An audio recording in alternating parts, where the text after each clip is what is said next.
আজকের ব্লগটি আপনারা দেখে বুঝতে পারছেন। বাংলাতে 1 2 3 পেন্সিলে এঁকে কেচি দিয়ে কেটে তারপর আমি কালার করেছি অ্যাক্রিলিক রং দিয়ে। তারপর আমি একটি কাগজের ব্যাগের মধ্যে ডিজাইন করে সেটাকে বসিয়ে আমি প্রজেক্ট ওয়ার্ক করেছি।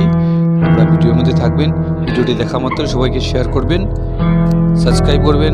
ইউটিউব চ্যানেলে আর্টিস্ট গৌরশঙ্কর পেজে পেয়ে যাবেন artist Gourshankar, Gourshankar creative artist Gourshankar ইনস্টাগ্রামে পেয়ে যাবেন। এই দেখুন আমি কেটে কালার করেছি।